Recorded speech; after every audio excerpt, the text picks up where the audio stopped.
Professor Rad, and this is Precalc video 217, Nonlinear Inequalities. In this video, we're going to talk about some techniques for solving inequalities that involve polynomials and rational functions in particular. So usually when you go to solve a linear inequality, that's like pretty much like a linear equation just using a less than or greater than sign. Your steps are pretty much the same, except if you multiply or divide by a negative, the direction of the inequality changes. When we have nonlinear inequalities, we're going to have to be a little bit more careful. So these are going to be our steps for solving nonlinear inequalities. So first, pretty similar to when we're solving equations, we want to get everything on one side because we're going to be using the zero property to help us identify like x-intercepts or even asymptotes if we have rational functions. So after we get everything on one side and zero on the other, we're going to factor over the real numbers.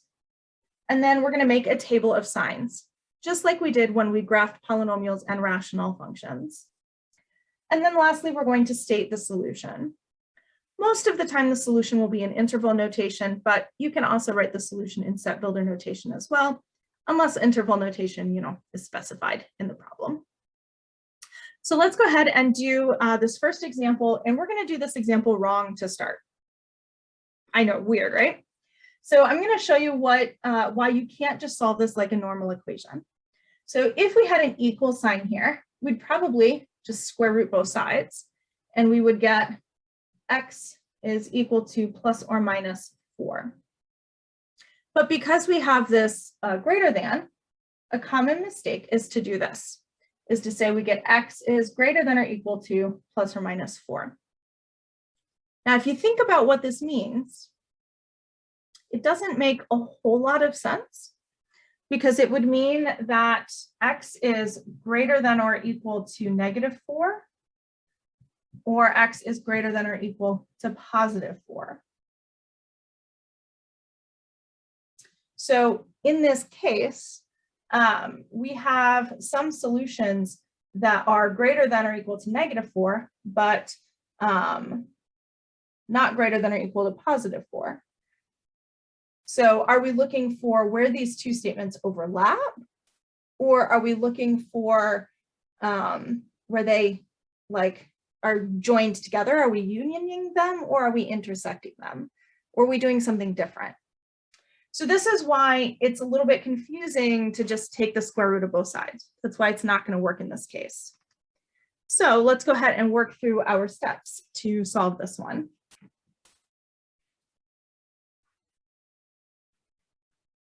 So we're going to begin by moving everything to one side.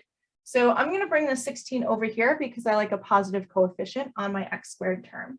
So I'm going to do that by subtracting 16. We get that's greater than or equal to 0. Then we're going to factor over r.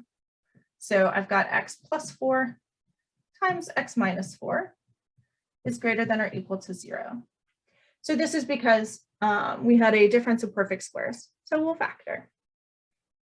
Then we're going to create a table of signs.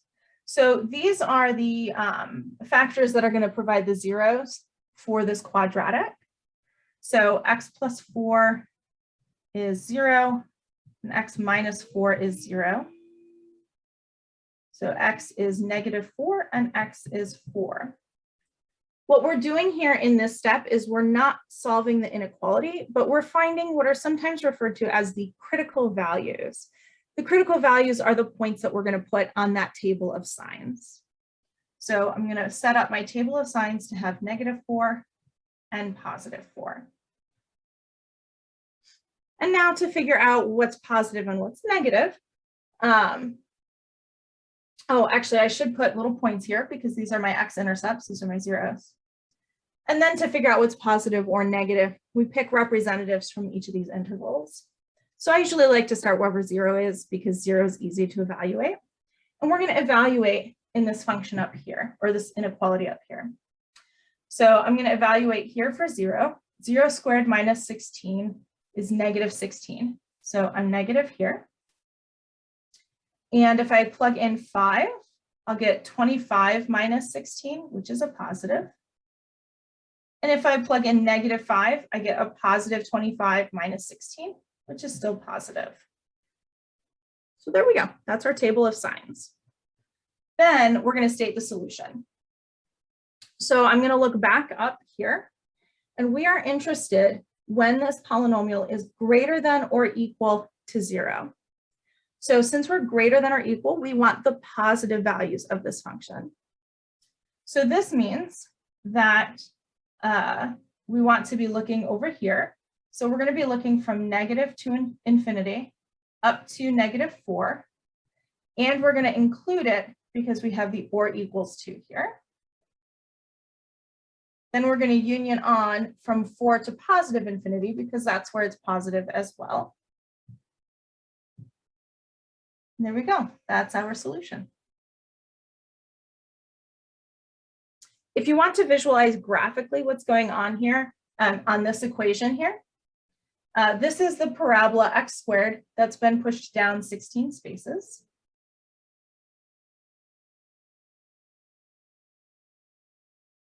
So here we are at -16, and here we are at -4 and +4.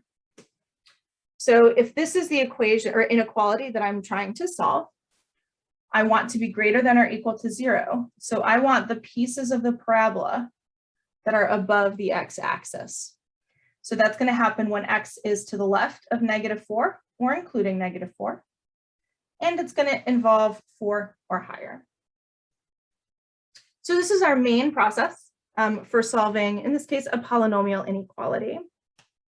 For this next example, we have a rational function, rational expressions on either side, and you want to avoid the temptation to cross multiply. Notice how nowhere in our steps do we say that we can cross multiply over an inequality sign. No good. So we can't cross multiply for much the same reason we can't like square root both sides at the beginning. There's more stuff going on in the background. In particular, when you cross multiply and there's a variable involved, depending on the value of x, you may need to switch the direction of that less than or equal to sign, or you may need to keep it fixed. So if you're going to multiply both sides of this equation by a variable, you have to like split it up into cases and say, okay, if x is within this range, then I keep this sign the same. If x is in this other range, then I have to switch it because that would result in a negative, multiplying by a negative. So you can get all sorts of weird things happening. So we're going to stick to our process here, which is get everything on one side and 0 on the other. So I'm going to move this time just to be different. Let's move everything over to the right. You could move it to the left, it doesn't matter. But just to be different from what we did here, we're going to move over to the right this time. So we have 3 over x plus 1 minus 5 over x minus 3. Now, I can't multiply both sides by a common denominator because I don't know if this denominator is a positive number or a negative number. It's going to depend on the value of x. And depending on whether it's a positive or a negative, this may need to change. So I can't multiply by the common denominator. However, I can combine this rational, this difference here into one rational expression. So that's what I'm going to do. So I'm going to multiply this first one by x minus 3 over x minus 3. So I'm multiplying just this fraction. I'm not multiplying both sides of the equation. So that will give me 3 times x minus 3 over x plus 1 times x minus 3. And for this one, to get a common denominator, I'll multiply top and bottom by x plus 1. So we have 5 times x plus 1 over x minus 3 times x plus 1. Now, when we are solving these inequalities, when we go to make our table of signs, we're going to want our values to be in factored form. So I'm going to keep the denominators factored because the denominator is not going to change. However, I do need to multiply out the top so that I can combine like terms and then maybe factor in the end.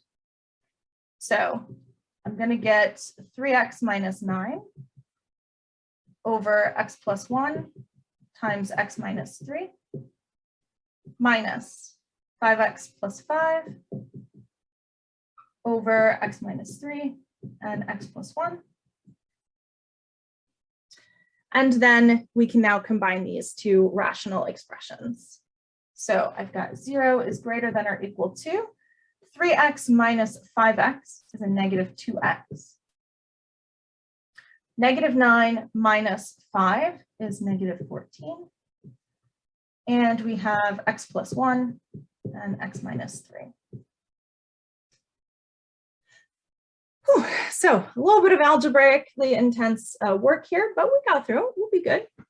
And lastly, because we want to be in factored form, now that that numerator has been combined, let's factor out a negative 2.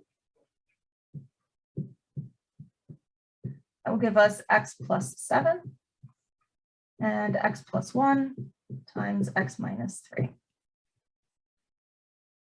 right, so now I need a little bit more space. So goodbye, first example. Thank you for helping us get a foundation. Okay.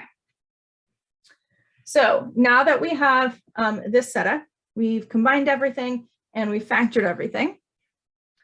We're now on to step 3, where we make a table of signs. So remember, with a rational expression, you're going to make your table of signs based off of the x-intercepts and the vertical asymptotes. So when you are in factored form, the top is going to give you the x-intercept, and the bottom is going to give you your asymptotes. So this means I have an x-intercept at negative 7, and then I have an asymptote at negative 1 and at 3.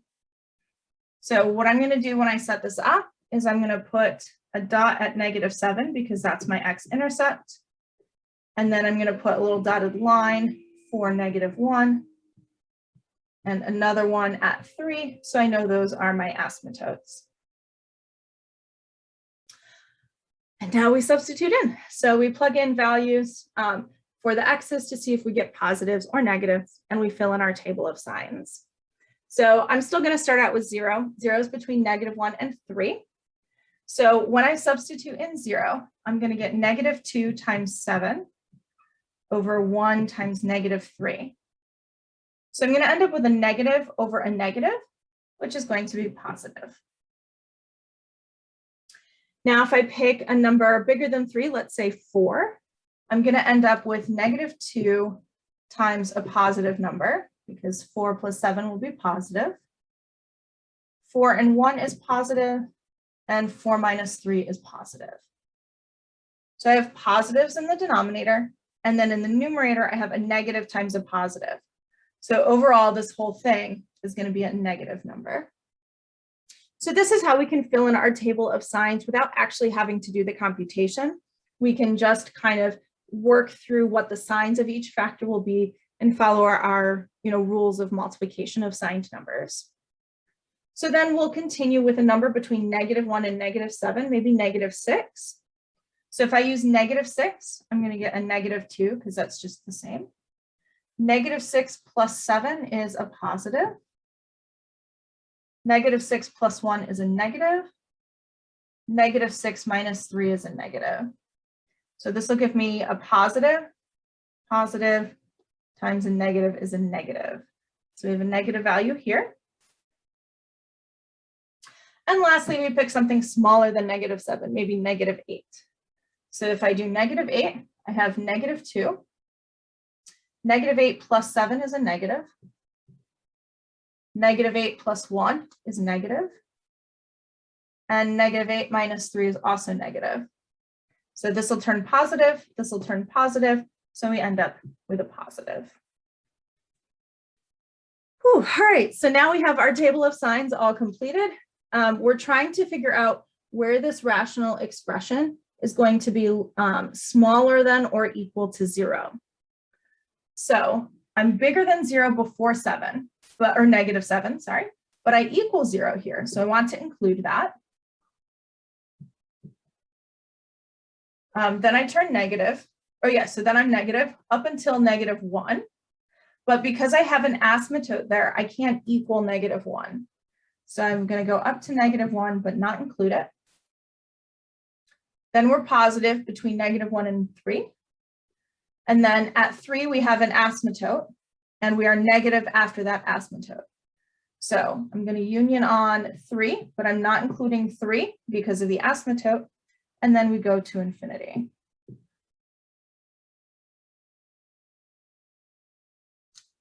And there we go. That's how we solve that inequality. So because these take a little bit of practice, I'm going to put a couple more examples up on the board for you to pause and try on your own. And then I'll work through them as well, and then show you my work and talk through it.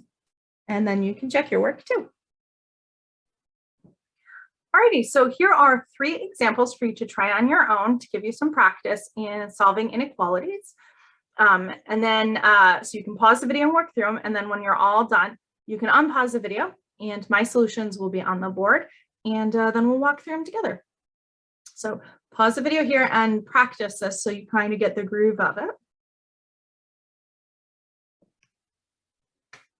Alrighty, so let's walk through the solutions to these 3 problems. So in problem A, we had this inequality to start. So we had x squared over x minus 1 is less than 0. So this one, everything was already currently on one side, so I didn't have to worry about bringing stuff over.